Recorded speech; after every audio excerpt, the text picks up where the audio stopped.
Vincent Chaudel, bonjour. Bonjour. Vous êtes vice-président de Sport et Citoyenneté, qui est un think tank européen qui parle des enjeux sociétaux justement liés au sport.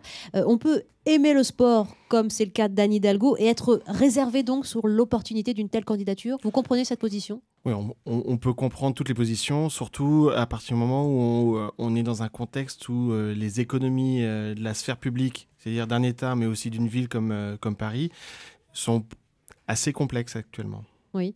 On aura les moyens d'y rêver un peu plus tard. C'est une question de mois, d'années, de décennies. Alors, c'est un sujet qui est bien plus complexe qu'il n'y paraît, parce qu'effectivement, une candidature, c'est beaucoup d'argent. En gros, Oui. la candidature de Tokyo qui a remporté le droit d'organiser les JO de 2020, c'est un investissement de 95 millions d'euros en gros.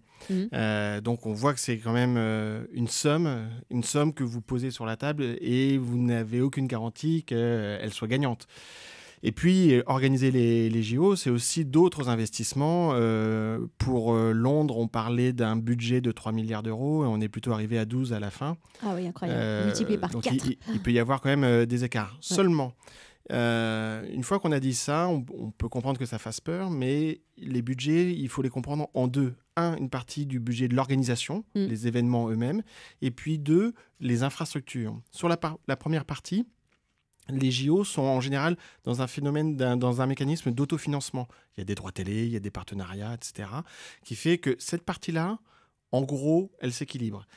Ce qui ne s'équilibre pas, c'est si vous décidez de faire un TGV, si vous décidez d'étendre le tramway, par exemple. Comme on avait fait pour Albertville, comme Vladimir Poutine a fait pour désenclaver Sochi. Donc là, on va au-delà de faire la piste de ski. On voit bien qu'on est sur une autre question.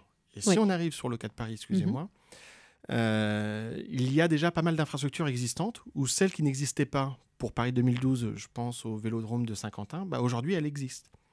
Alors ça, c'est intéressant. Vous nous avez donné pas mal d'exemples et beaucoup de chiffres également. 95 millions d'euros juste pour organiser une candidature et pour la soutenir. Voilà ce que ça coûterait déjà en moyenne à la ville de Paris. C'est donc beaucoup d'argent en jeu et beaucoup d'investissements à l'avenir.